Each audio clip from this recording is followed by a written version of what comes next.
on top of the LED. Good morning, everyone. Good morning, Alan. Good morning. Plumber killed in a catastrophic trench collapse. Oh,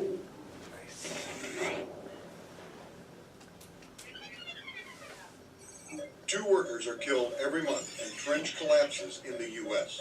2 workers? Yeah. This is the story of how a 46-year-old plumber became one of those victims.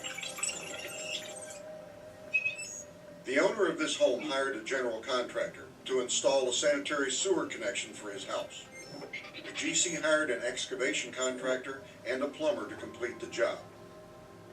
None of the contractors, including the GC, had training in excavation safety.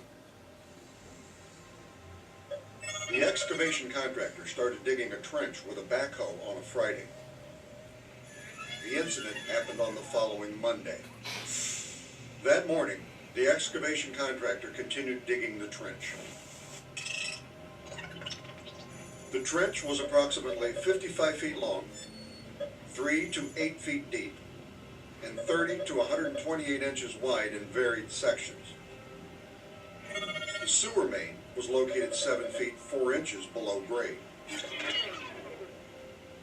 The faces of the trench were vertical. No protection system was installed to prevent trench collapse. The soil was sandy gravel with large cobblestones and boulders. It was type C soil, the least stable. The plumber was seen in the trench directing the excavator once it came close to the location of the sewer main. He was digging with a shovel to expose the sewer main. The excavation company workers were also in the unprotected trench, spotting and digging with different hand tools. The plumber was last seen walking in the trench looking for a tool. At 12:30, he didn't show up for lunch. By 1 p.m., the workers started looking for him. They noticed that a portion of the trench where the plumber was working had collapsed. They found the plumber trapped in the trench under a large slab of asphalt, rock, and soil. One worker called 911. 3 workers entered the trench to help the plumber. The police and EMS arrived at the scene at 1:08 p.m.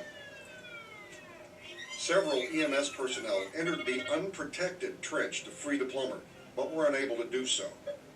A special trench rescue team also responded. Using a trench box and a system of ropes and pulleys, they began chipping the asphalt slab to free the plumber. At 4:25 p.m., the plumber was lifted from 7 feet below grade. He was pronounced dead at the scene. What went wrong? The trench was not protected. The plumber, his co-workers, and some rescuers all entered the unprotected trench, putting themselves in danger. There was no OSHA-required competent person at the site to assess and eliminate excavation hazards. A competent person is someone who is properly trained, capable of identifying trench hazards, and has authority to eliminate them. None of the contractors on site had excavation safety training. We were just talking about the Plumber died. died in a 7-foot trench. It collapsed on him. How could this tragedy have been prevented? Implement one or more trench protective systems. Really? Sloping or benching trench walls are 2 techniques that provide stability in certain soil types. Hydraulic pistons or other types of support mechanisms can be used to brace, support, or shore up trench walls. Shielding devices, such as a trench box, can protect workers should a cave-in occur. Make sure no worker or rescuer under any circumstances enters an unprotected trench.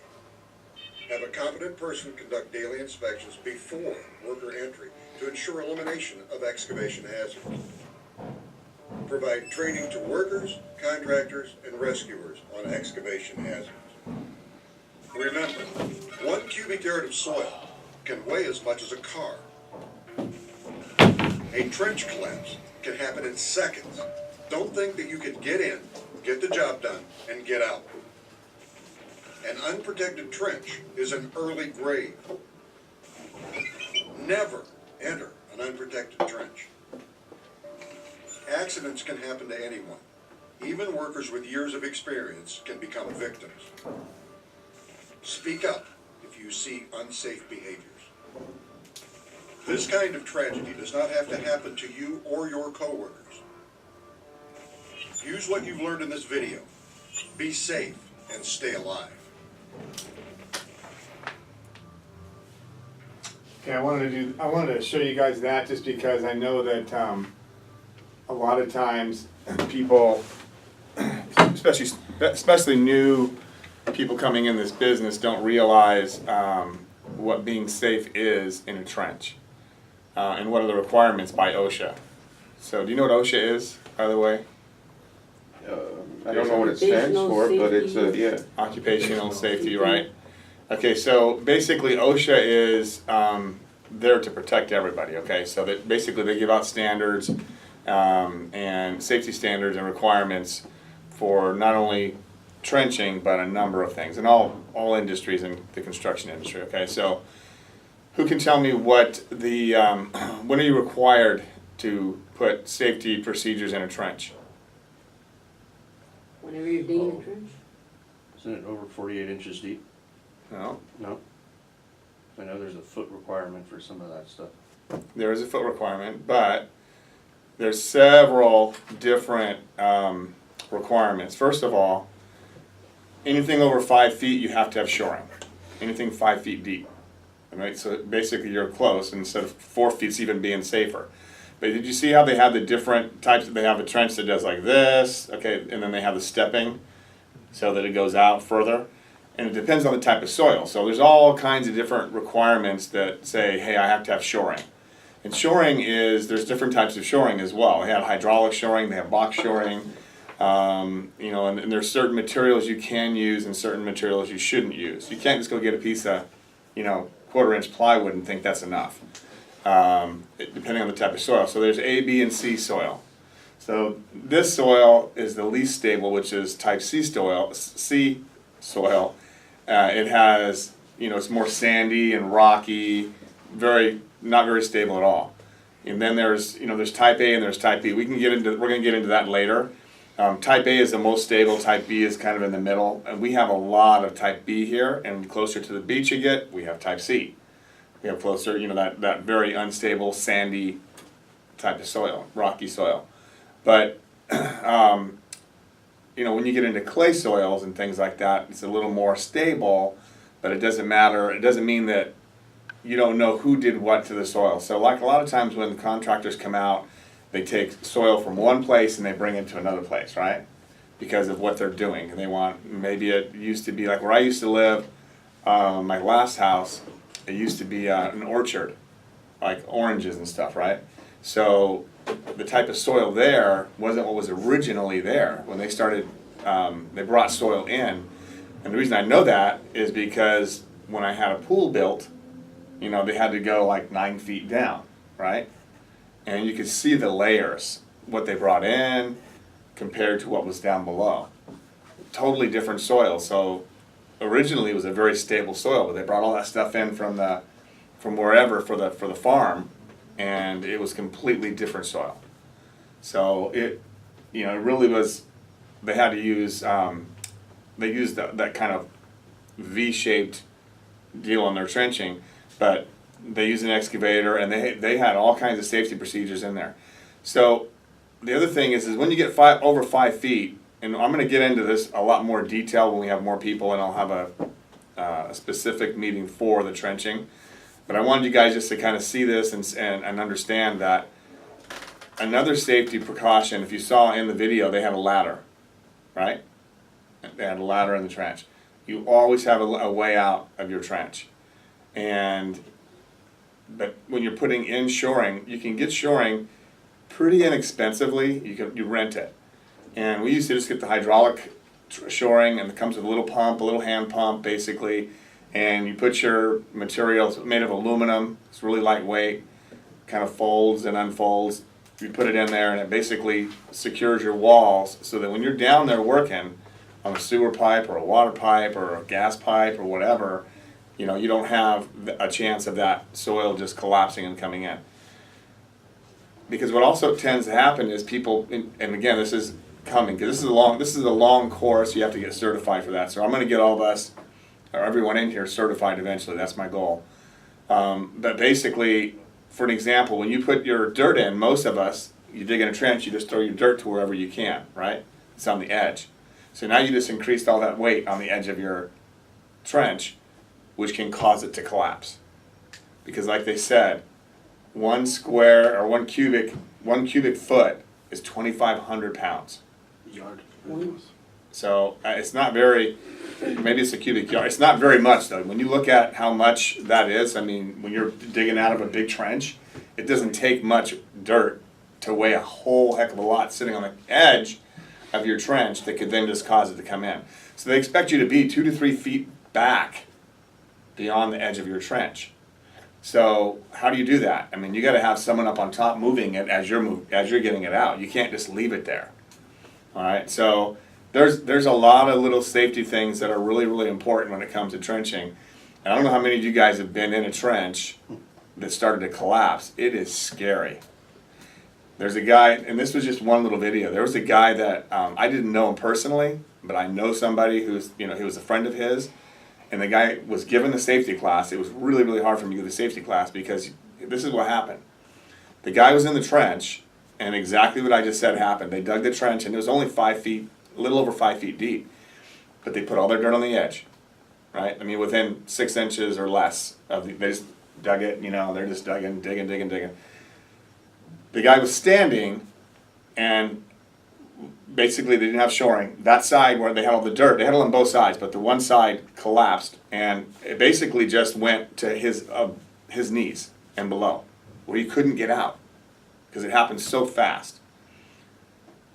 The guy died. And you know how he died? If you guys don't know how much pressure gets put on your legs, and when you have all that pressure on your legs and the dirt's on your legs, guess what happens? You don't have circulation. So when you don't have circulation, what happens then? Swelling, right? Because it's trying to get circulation to your body. The guy ended up dying because of that. Just because of his legs being trapped. Couldn't get out. They were back there, they're all down there trying to dig him out. They all jump in, they're trying to dig him out. They couldn't. It was like 15 minutes. And the guy, he was alive when they got him out, but he got to the hospital and he died. Had like blood clots and stuff, and that all caused other issues, and the guy died. So the guy was telling the class, every time he told the class, he says, this happens every time, I'm going to tell you it's going to happen, I'm going to get emotional. He got emotional because he knew the guy. They grew up together. And the guy, right in front of him, that happened. And he says, he goes, so I teach this class because, he has a personal connection to somebody dying, but a friend of his, but more than anything else, he doesn't want it to happen to anybody else. So he's like out there trying to pass the message on how important it is. So, I'm only throwing that out to you guys because it doesn't take much. You don't have to be completely buried under the dirt for something to happen. Okay, so it's a real serious thing. If you ever dig a trench where you can't grab on and get out yourself like super fast, that's why I say under 5 feet, because most of us are at least over 5 foot, right? But still, even if it's less than that and you feel it could cave, that's why you make it a different shape. That's why you step it, and you step it back so that it's a lot wider, and it just has, like maybe a foot up here, then you come back another foot to the left and to the right, and you keep kind of stepping it out. That's the way to make sure, if you're in less stable ground, that you don't have it caving in on you. Because then if it starts to cave, it's way over there. It's not going to be close enough to you to hurt you. But you have a ladder, you have shoring, and so all of those things we're going to go into at a later time, and I'm going to have a full-on structured class, because the class takes, to be certified, it's like almost a full day class. So it's something that we'll have to do like a little bit of you guys at a time. And I'm going to see about I'm not sure if the guy that I want to get can come. I'm not sure if he's still in this area or not, but the guy that we call him Sergeant Safety, his name is Fernando. He's really good at this class. He did it for ARS, and he did it for a lot of people. He just goes around and does that. So if he ends up being in the area, I may use him, because you got to have someone who's certified to train the class to certify anybody else, right? So But still, in the meantime, and even though we're not certified, just understand, and if you don't understand what shoring is, does anybody know what shoring is? What the different types are, other than the one I've just said? So- Quite a few. To load up like trucks into like ramps and stuff, that's. No, shoring. basically shoring is, That's what shoring, I know. it's basically like if you ever see the larger trenches where people construction, they have boxes that they can lower in. They're basically steel boxes. They use a crane kind of or a bobcat or whatever, and they drop them in, and they're basically steel boxes. Well, they're steel on the side, like plates on the side, but you can walk through the middle because they have posts going around. So you can basically walk through, but nothing will collapse in on you. The type of shoring we would use is a much different. I mean, it's hydraulic, so they're. I could probably show you a picture of hydraulic shoring, because just so you kind of see what it looks like. But you can use certain types of wood, and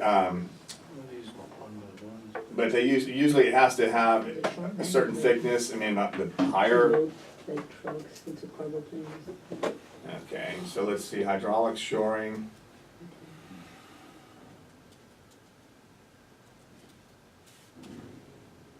Let's see if we can, there we go, hydraulic shoring.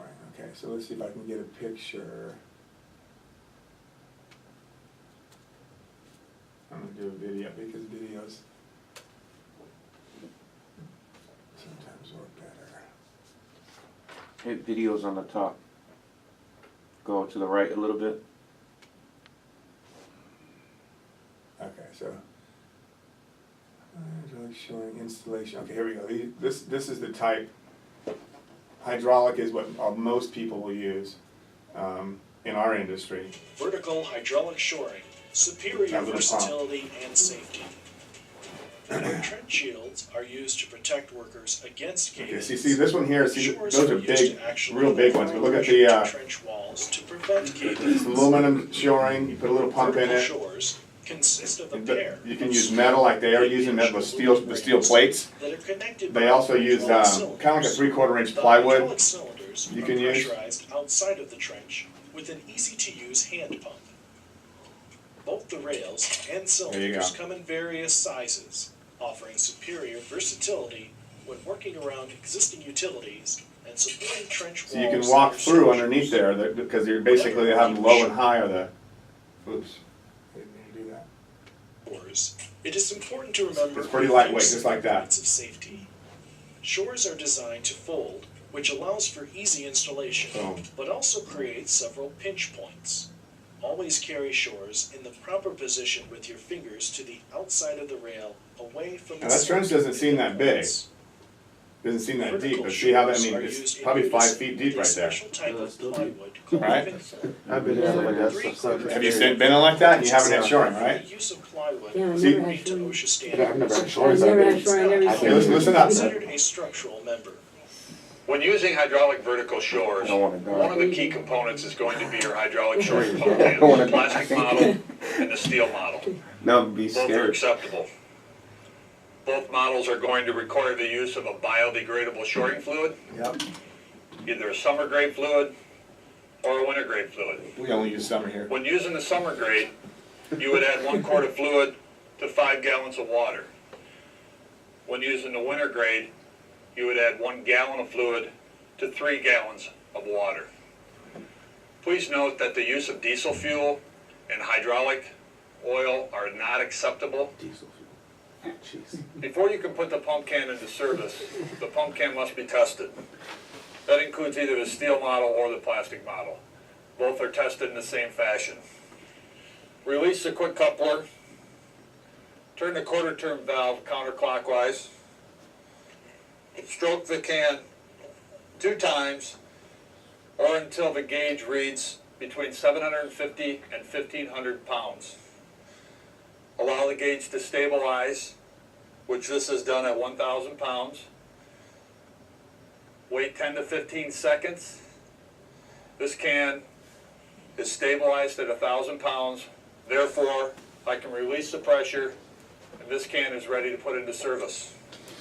2 different tools will help you position the shore: the release tool and the removal hook. Lay the shore down with the fitting side of the cylinder next to the ground. So they're using a lightweight, it's not really steel, those little, the plates on the side, they're kind of like almost fiberglass, but they're stronger than fiberglass. It's kind of a plasticky material, it's kind of strange. They look like they're metal, but they're not. Pull the release tool and walk the shore into the trench. After the shore is properly positioned, close the quarter turn valve and begin pumping the fluid into the cylinder. Pump the cylinder until the pressure gauge reads into the green area, or approximately 750 psi. Watch the pressure gauge for a moment to make sure the cylinder is maintaining the proper pressure. Do not allow someone in the trench if the gauge does not hold the pressure. You see how the, Now either that the shore is in plywood the or that trench, material is all the way use down to the release bottom of the tool trench, to pop right? the hose off the quick coupler. Pull the hose out of the trench and hook it up to the pump can, keeping the fitting on the end of the hose out of the dirt. Every job should have a competent person assigned to the project. One of the jobs of the competent person is to make sure that the shoring is properly installed. A good rule of thumb, the top cylinder should be somewhere between 1 to 2 feet from the top of the trench, and the bottom cylinder should be no farther than 4 feet from the bottom of the trench. One other thing, once the soil is classified, is how far horizontally the shores need to be stalled apart. In most cases, somewhere between 4 to 6 feet. Again, please refer to the tabulated data. The tabulated data chart And that comes with the shoring, by the way. the When you necessary get length that with the of the shoring. shore's rails, and the number, width, and proper placement of cylinders that are required for your project. One of the things that you may encounter on your project are trenches that have cross utilities running through them, making it very difficult to use conventional trench boxes that you need to push and pull the grade. That's where hydraulic vertical shores come into play. This is an example of a spot shore, a single shore. Use this shore around that cross utility until you get beyond it, where you can pick back up with the steel shields or the conventional hydraulic shoring. Make sure to check your tabulated data for proper positioning in the trench. Hydraulic shores are equipped with a safety bleed-off hole, which prevents cylinders from extending past the safe working width. If this happens, either a different size cylinder is needed, or you can quickly add extensions to the shore cylinders if you need additional width. The installation of cylinder extensions has been designed to be an easy task. Take out the cotter pins that hold the rail pins, and then take out the clipped head rail pins and remove the socket rail. The socket pads are also held together by small keepers. Take out the small socket pin and the socket pad, and repeat the operation for the other cylinder. At this point, the oversleeves will slide right off. The cylinder extension will slide right onto the cylinder. These extensions also have the small circle cotters. Take out the extension pin and let the load tube drop into place. Line up the 3 holes in the oversleeve, the load plug, and the cylinder piston head, and put the small pin back through the 3 holes and secure with the circle cotter. Repeat the operation for additional cylinders. Take the circle cotter and socket pad pin out of the extension and reinsert the socket pad. Repin the socket pad with the small socket pad pin and circle cotter. Now simply reinstall the socket rail and secure with the clipped head rail pins and keepers. A one-piece extension that makes it even easier to install shore extensions in the field. First, take out the socket pad pin, and then pull off the socket rail to keep the socket pad still attached. Extended and ready for pressure in the cylinders. About a cup of biodegradable fluid, which is 95% water, will be discharged into the trench. As the shore collapses, the worker will catch the shore with the release tool and removal hook. Hold the rail farthest away with the removal hook and allow the shore to fold. Walk away from the trench and pull the shore out. Vertical hydraulic shores are an effective method to provide a safe and productive work area when working. Alright, so, I mean, that's basically what the shoring looks like, that we would use, because it's the most lightweight, easiest to use. And there are, like I said, there's a lot of different things you have to learn. You have to learn the classifications of soil, what A, B, and C are, the depths, like I said, and then the materials that you can use.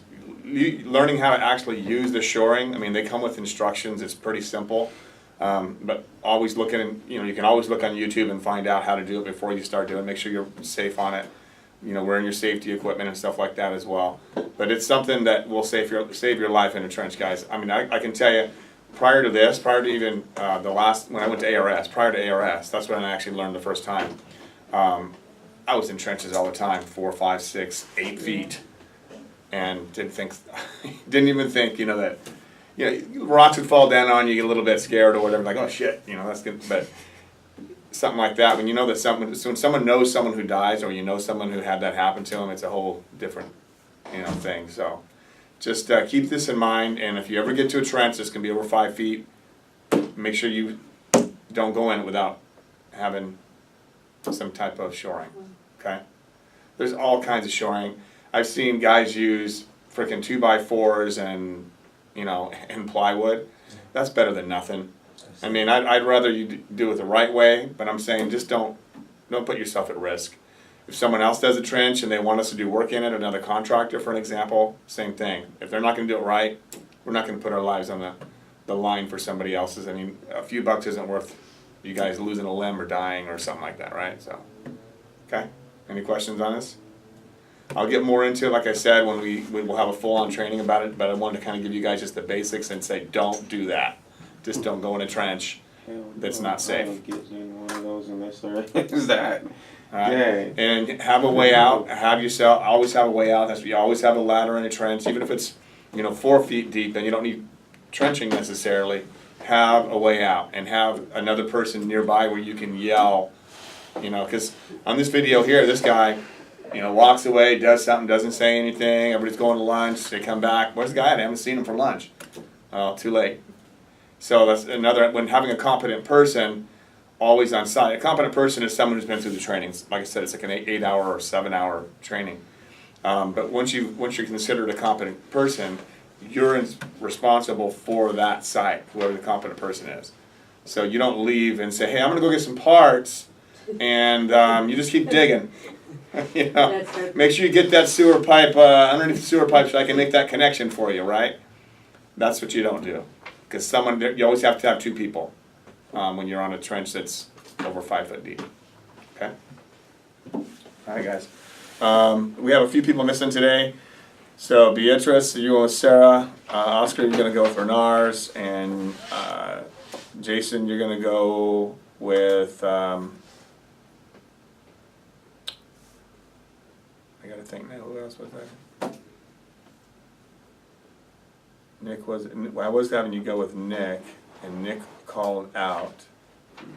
So I was going to have you go with, who was it?